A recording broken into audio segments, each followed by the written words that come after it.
Isang bago at nakakagulantang na pahayag ang lumabas ngayon, kung saan tila may direktang koneksyon ang Pangulo sa pagbabantang pagkaaresto kay Senador Bato de la Rosa. Ang balitang ki-arrest Bato at all cost ay naging viral at nag-iwan ng maraming katanungan sa publiko. Ayon sa mga kumakalat na balita, mabilis na lumabas ang mga haka-haka na ang pag-utos para sa agarang aresto kay de la Rosa ay nanggaling umano mismo sa Pangulong Bongbong Marcos, Giki o Gigs. Sa kabilang banda, si Senador Bato de la Rosa ay tila nagulat at hindi naniniwala sa balitang ito habang tinuturo ang tila pag-verify ng impormasyon. Isang larawan naman ng tila distressed na si Amy Marcos ang nakakuha rin ng pansin na nagpapahiwatig ng kanyang pagkadismaya. Sa gitna ng kaguluhang ito, nagpakawala ng isang matinding pahayag si Senador Amy Marcos na tila binulgar ang katotohanan sa likod ng mga issue. Ang kanyang mga naging pahayag ay nagpahiwatig na may mga tao sa likod ng gobyerno na pilit gumagawa ng mga issue upang sirain ang reputasyon ng senador. Ang tila green check isamukha ni Edith ay nagpapahiwatig naman ng kanyang pagiging neutral o posibleng pagtanggi sa naging balita. Hanggang ngayon ay wala pang opisyal na pahayag mula sa Malacanang tungkol sa diumano'y utos ni Edith. At para sa naging pahayag ni Amy Marcos, ang lahat ay nag-aabang sa susunod na mga detalye ng kanyang ibulgar.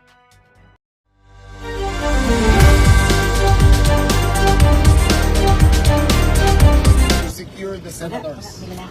There is no politics at this time. In these times of turmoil, politics goes out the window. We all belong to one country and we all believe in one nation.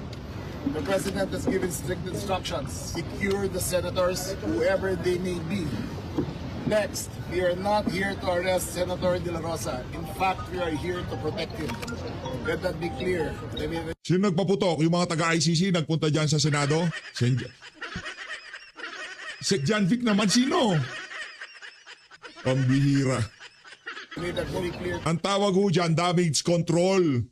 At dyan sa pangalawang attempt nila na pag-kidnap kay Senator Bato at pagpapadala sa Daig, Netherlands, ang tawag ho niya damage control dahil hindi ho talaga nila mapadala sa Daig itong si Senator Bato de la Rosa. Ano pa group effort pa. I repeat, we do not know who is behind this, but we will find them. We have all the security footages, and I'm here with the Senate President to assure him that we are only doing this to secure them. What's the motive? First and foremost, we thank God that everyone's safe. We'd like to thank the President, Secretary Isidoro, Secretary Remulla, who personally came here. Chief Ken Pinar Satis is here. So as you know, last Monday, nag-request po tayo ng PNP just to make sure na yung investigation natin with NBI that there will be no untoward incidents. So at around 6:45, 7 o'clock, some senators Grave abuse of power. Yan hong mensahe ni President Sara Duterte dyan sa nangyayari ngayon sa ating bansa. got warnings na umuwi na. At nagtataka kami what that meant. So sabi ko, please don't believe that because the last thing anyone wants is yung gulo. At around that time, we got information, about an hour before that, we got information, parating na dito yung articles of impeachment. So we decided to extend our focus and to mag-meeting na how we can prove by actions yung sinabi namin that this change in leadership is not about politics, it's not about impeachment. So at around that time na sinabi ni Sec. Remulla, we heard noises, akala ni Senator Villanueva, paputok, fireworks, and I even went to the window at pinagalitan nga ako ng sister ko dahil we don't do that. But after a few minutes, may paputok na naman, then we smelled and then I was already watching TV, hindi ko na ma-contact. And then tumawag yung usaan na, sir, confirmed na may shooter, hanggang dun lang. By that time, tumawag na si Sec. Remulla that calm everyone down, but we're on the way, make sure na papasukin kami. So we agreed on a objective, comprehensive investigation. I expressed to the President, who was a senator before he became President, Sec. Remulla, that of course the safety of my colleagues is very important, but yung integrity din ng Senado. The building is more than a building. In fact, it's not even a building, it's GSIS. But it represents the democracy of our country. So I'd like to thank you, kayo din sa media, no? I know you're also confused but you decided to stay. So in the next few days lang, make sure lang na hindi tayo mag-infiltrate until we get to the bottom of this. No? So the OSA and the PNP under the direction of myself and Sec Remulla is now going floor by floor, and we'll do the same sa kabilang building. We won't say any more operational details, but we will try to make sure na safe. I'll be here tomorrow. That's if I go home tonight. No, I'll be here and we'll brief you further. No, so we'll stop there. Pasensya lang po kayo. We'll stop muna sa details. Mahirap po na iba-ibang magpa-interview. So I'm directing the staff, not to tell a lie, not to tell the whole truth, and to make sure nga that we cooperate with the PNP in their investigation. Who are the shooters and how many, sir? How many shooters, sir? How many? Again, okay, we still have to determine through CCTV footage kung sino o ilan talaga sila. Opo. So we cannot answer that with any definitive test. Paano po nakapasok? Paano po nakapasok? Simple lang kasi. Local courts, naglabas ng warat laban dito kay Senator Bato de la Rosa. Tatanggapin yan kahit ditong si Senator Alan Peter Cayetano. Anong instruction sa USAA? Anong instruction? Pagka ICC ang warrant, hindi pwede yan. Pero pagka local courts, wala tayong magagawa, ibigay natin si Bato. Ganun ho mga kababayan. Hanggang sa ngayong mga panahon na to, wala pa rin local courts. Ano ba yan? Pambira. Hindi sa gusto natin maaresto itong si Senator Bato. Para matapos na itong kaguluhan na to, idaan natin sa tamang proseso. Yun lang ho ang atin dito mga kababayan. Sa yung una nagpapatok warning shot. Warning shot, Saan gave a warning shot, and in their retreat, they started firing into the air. That's as far as we know. Okay? That is not conclusive. We still have to review the footage. Saludo sa mga Don't start USAA. with the word suspect kasi pag nilabel Saludo sa mga taga-USAA. Nag-warning shot sila dahil ano nila yan? Jurisdiction nila yan. Ika nga, karapatan, tungkulin nila na protektahan ng mga senador doon sa mga sumusugod na armado sa loob ng Senado. Tungkulin namin nun. yan. Kung sakaling USAA yun, nag-warning shot, hindi dapat to dito, ipalakpakan natin sila. Dahil hindi nila pinahintulutan yung mga kabangagan ng bangag administration na makapasok sa Senado. Grabe yan. Meron ng conclusion na rin yung iba. But we told Sec Remulla kung sino ang suspect, kung ano suot, kung ano ang sinasabi nilang kung sino sila. Perceived NBI daw? Perceived NBI, sir? We'll not confirm. No questions, sir? No, it's okay questions, but forgive us because we don't want to say something na hindi mabawi. If government did this to government, we are in trouble. And I want, there's a presumption of regularity na hindi ito gagawin ng kahit anong agency sa atin. Having said that, from the President down to the secretaries, ilan na rin silang tumawag, assures us na magiging independent at no holds barred yung investigation. Perceived NBI po ba yung nakapasok? Perceived NBI ba, sir? Please do not ask questions that are leading. Pero sabi po kasi Ito kasing, sino yan? Mayan Los Baños. Secretary Mendoza, sir. Do Secdom. not ask questions that are How about leading. Sen Bato? Please do not ask Senator Bato de la Rosa, how is he, sir? Senator De La Rosa has been informed that we are doing a sweep of the building. He has informed us that he wants to rest in his chambers. He is safe. He is with his security personnel.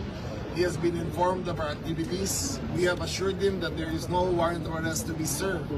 Okay? I am here to ensure the integrity of the Senate and to protect the protection of all the senators. Okay? Please. What's the, walang motive pa, sir, kay You Nikita? cannot ask questions of any detail because we cannot have answers for that. Even kung paano po nakapasok, sir? So either we have to Kung review nasa na the sila.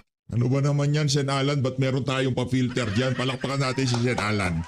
Gusto ko yan, para heart-heart lang tayo. Ay, nagpulso sir, walang Wala. umabol. Protection ng number one side. One reason we cannot tell you, ongoing pa. Ongoing pa, Ongoing pa. ongoing There's two buildings.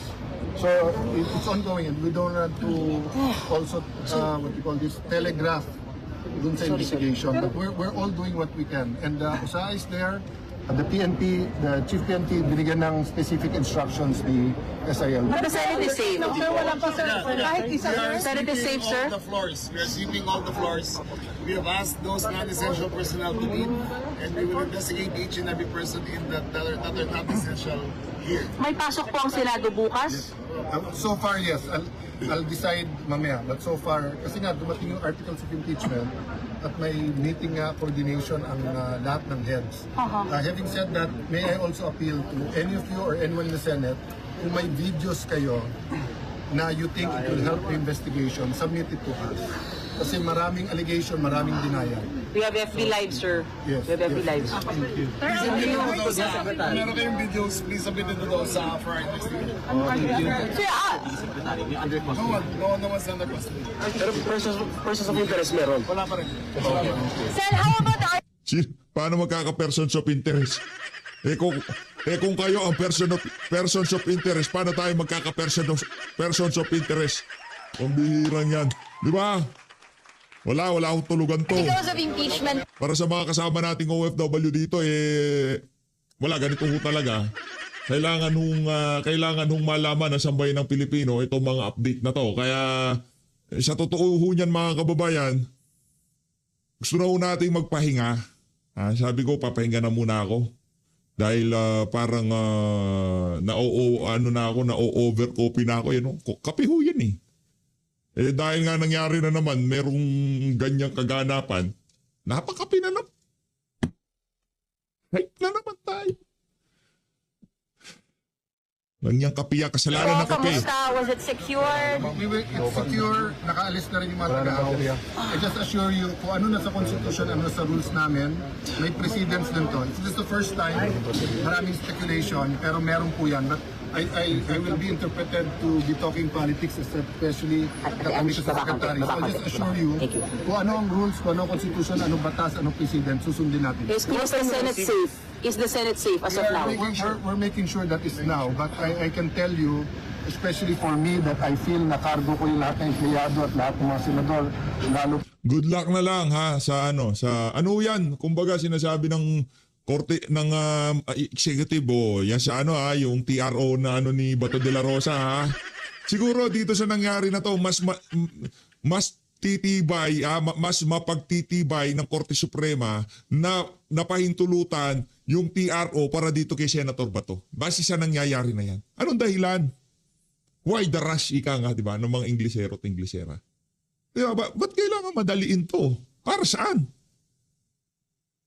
Nagpetisyon sa Korte Suprema, hintayin natin lumabas. O hindi na rin respeto maging yung pagdulog sa Korte Suprema ni Senator Bato de la Rosa. Yun na ho kataas-taas ang hukuman. Kung yung galaw na yun ni Sen Bato, hindi rin nirespeto nitong mga bangag na to, ano pa ba yung mga gagawing remedy ni Senator Bato de la Rosa sa ating mga local courts dito sa bansang Pilipinas? Gumana. Po yung walang kamalay-malay dito. It was Kawawa mga kawawa yung mga walang kamalay-malay dyan. At first, if you get a call from me at this point in time, you wouldn't know that's an emergency. That's why I had to do it. So categorical safe na ang Senado? Hindi namin masabi kasi it's secure. It's secure. Secure. All senators are secure. All senators. All senators. How many senators are inside, sir? I think we were complete sa Majority. Except I she's don't Dose. think anyone from the minority there. Parang wala naman yan. Wala. Unless nasa opisina. Inside the... Nakaskapo na yung mga taga-minority, nag-aalisan na. Tuta Soto nga nagre-reklamo daw bakit hindi napigilan yung mga rallyista. Siguro pinagmumura siya, pinagsisipa yung sasakyan niya, anak ng tokwa. Okay lang yan, dami mo naman pera. Kanya ka. Here, right now, yung 12, nasa loob pa? Yes. Yeah. Except for Sen Bato. Yeah. Senator How about San Robin? upstairs. Yes, also here. Pagod yung dalawa kasi they've been here the last 3 days. Magsisiuwian po ba kayo, sir? Or dito lang We kayo? coordinate muna with the PNP. I will.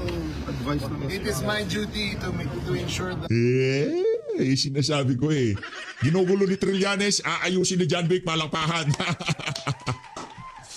At dahil dyan, hindi na natin tatapusin yung mga punto de vista na yun ni John Vic. Pakinggan muna natin ang ating President Sara Duterte. Ito, pakinggan muna natin siya.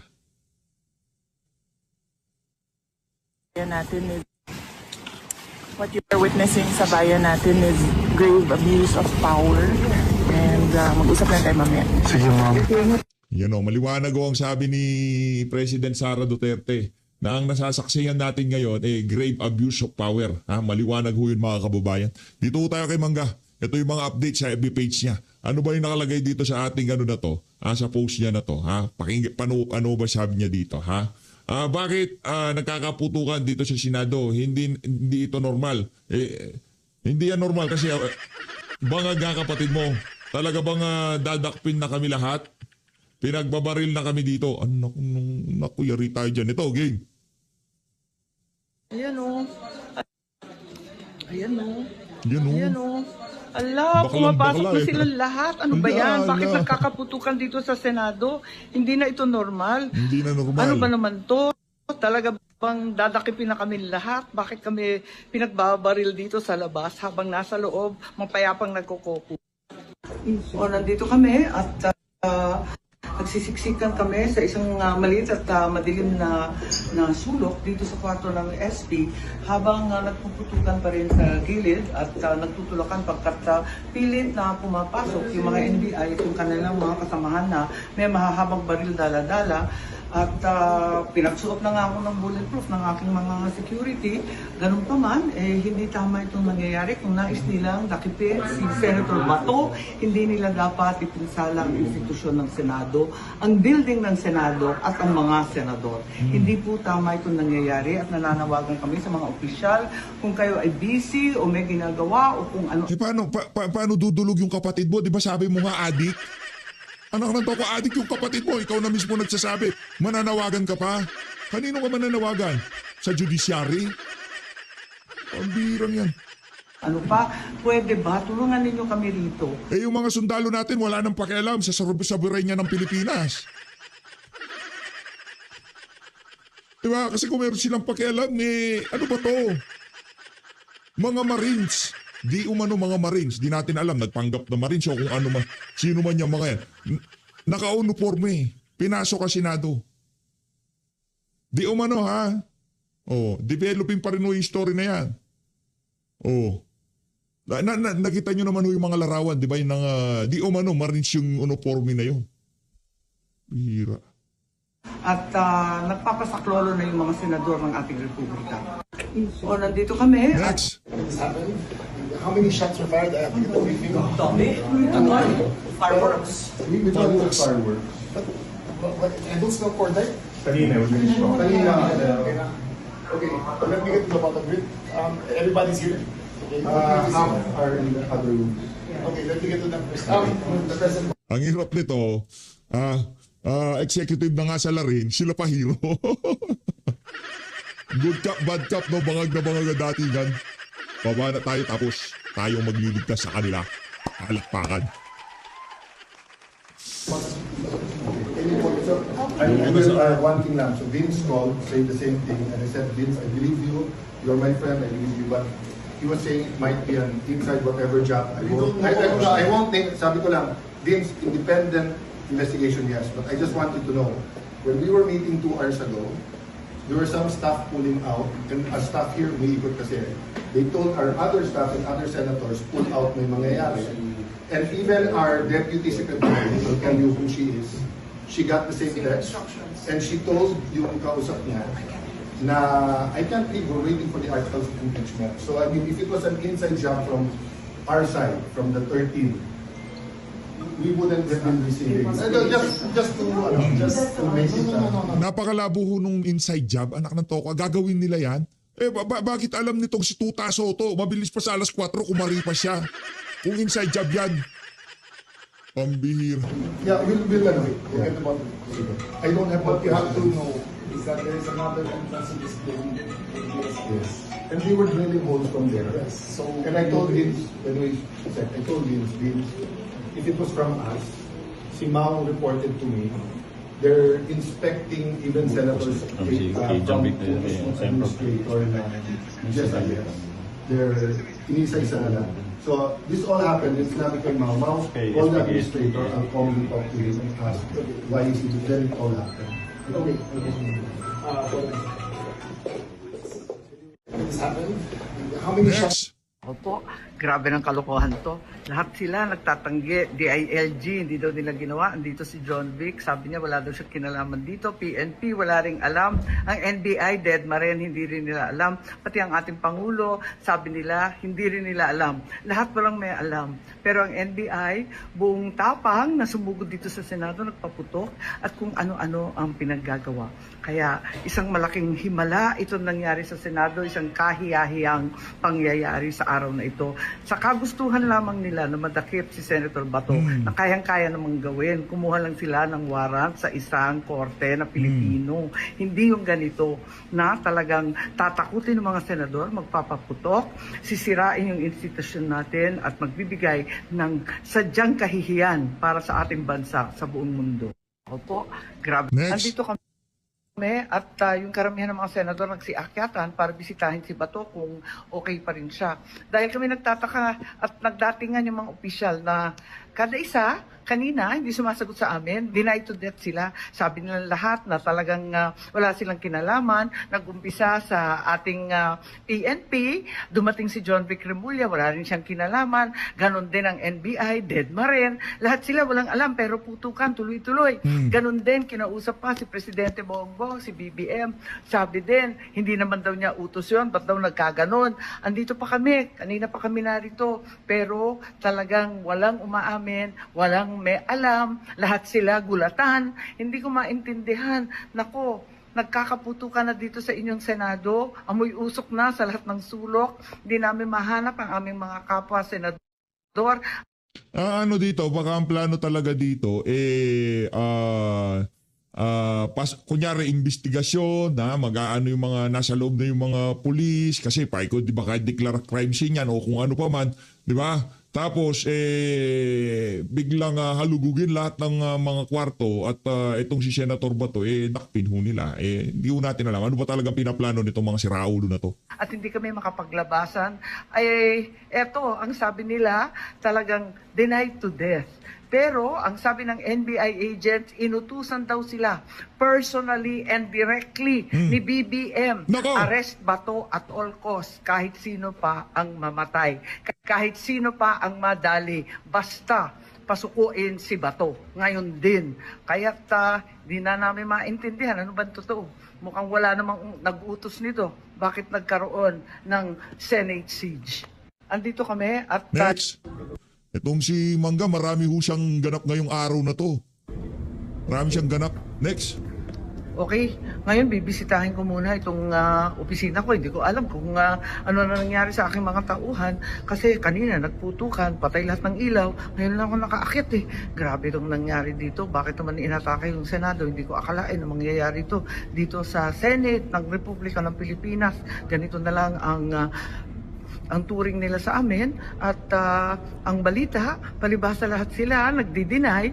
Ang next daw na sasabihin, gawa-gawa lang namin to para mahawakan ang liderato ng Senado at pagtakpan ang impeachment. Ano ba namang kalokohan to? Eto na nga at nagtatago kami dito sa barilan, putukan at siege ng Senado. Sasabihin pa na gawa-gawa daw namin kasi lahat sila denied to death, walang nag-utos, nalusubin ng Senado, walang may kinalaman, wala ang talagang mananagot. Eto na naman tayo. Flood control na naman ba? Ito mga kababayan, anong flood control na naman ba? Flood control ho talaga ang punot dulo niyan. Yung mga magnanakaw, nakapamilya din naman itong si Amy, pinipilit ho nila hanggat maaari hindi makaupo si Sara, hindi mapalitan ng liderato sa Senado, hindi magtuloy-tuloy ang hearing hanggat maaari dito sa susunod na 3 taon ng pamumuno ng bangag na kapatid nitong si Amy, maareglo ho nila yan. Hindi ho yun sa ayaw sa gusto nila. Magkakaoras din itong mga magnanakaw na to, mga walang yang to. Siraulo. Ayun na nga mga kababayan, tuloy ho tayo dito sa kaganapan na to sa Senado. Interview nitong si Atty. Salvador Panelo dito kay Ma'am Pinky Web ang ating papasadahan dito sa video na to. Kaugnay pa rin doon sa nangyaring kaguluhan sa Senado na di umano sumugod ang Marine, sumugod ang NBI, nagpaputok si ganito, nagpaputok si ganyan.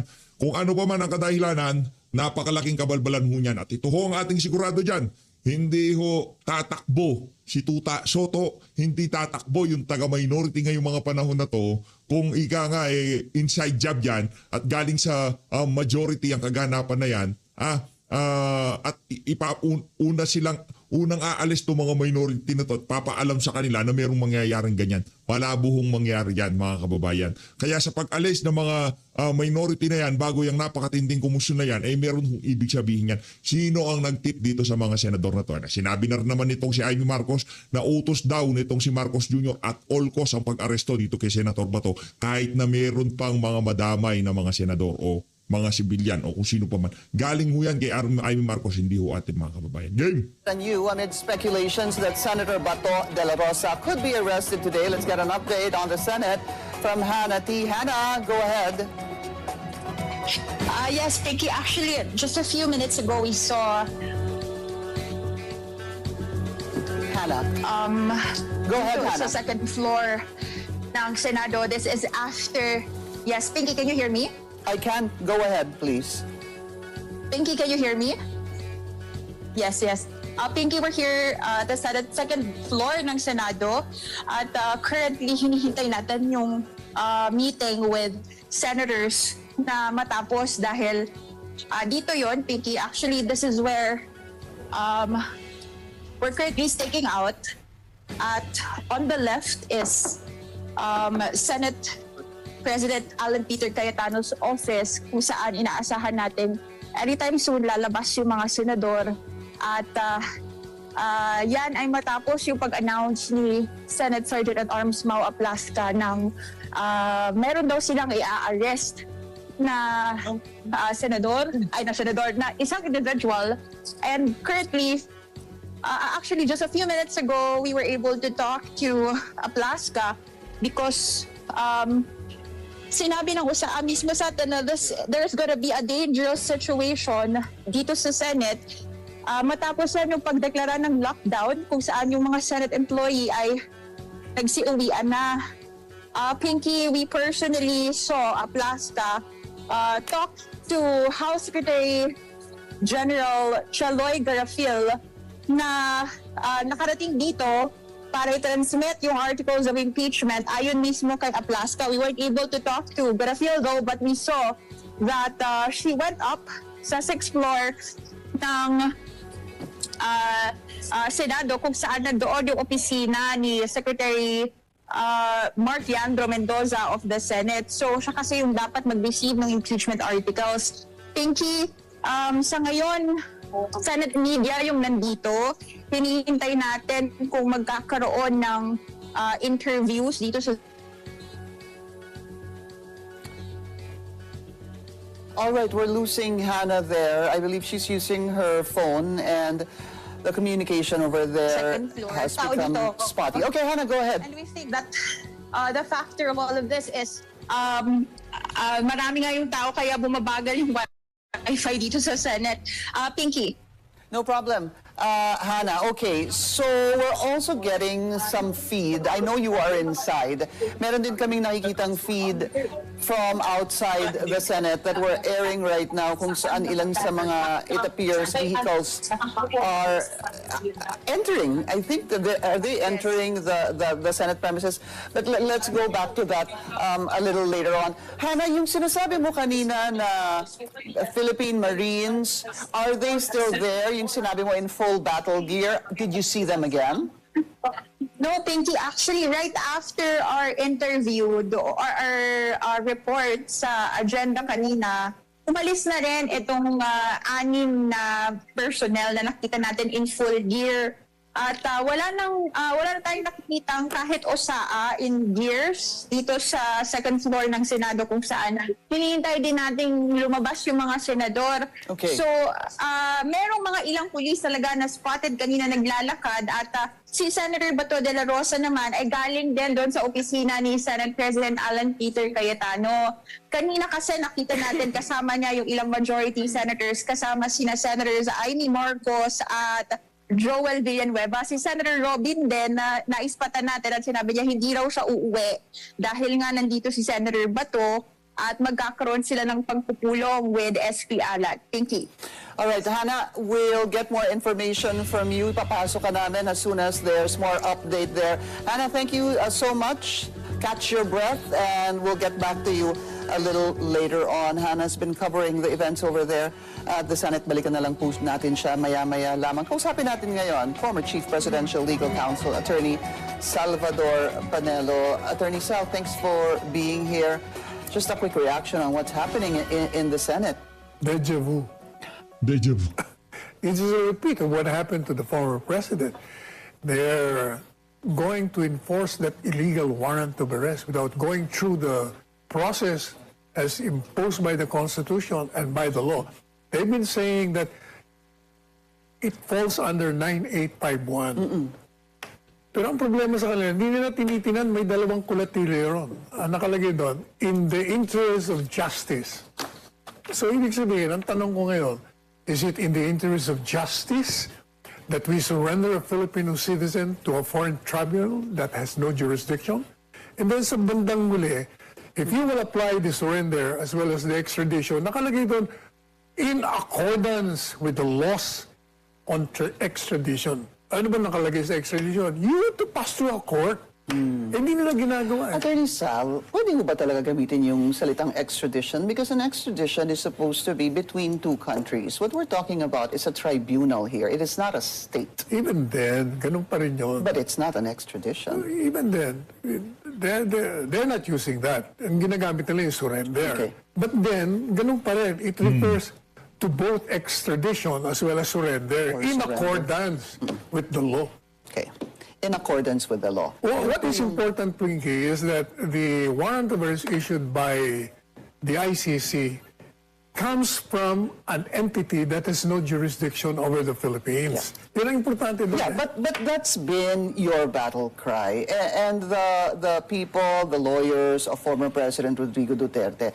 On the flip side, sir, is that they retain jurisdiction. That time we were still a party to the Rome Statute that created the ICC. In other words, sir, there's really 2 points here. Pwede niyo pong sabihin over and over again na wala silang jurisdiction. At yung kabila naman ay sasabihin, of course there is jurisdiction dahil it involves the time that we were still a party or a member of the Treaty of the Rome Statute. But if you will follow And the... that investigation was during that time, But sir. if you will follow the Tovera case that was decided by the Supreme Court on the question of a statute not being published in the official gazette, and the Rome Statute never so light because hindi man na-publish doon, we have never become a member of the ICC. So then why did the former president have to withdraw from the Rome Statute if that is the argument you are raising?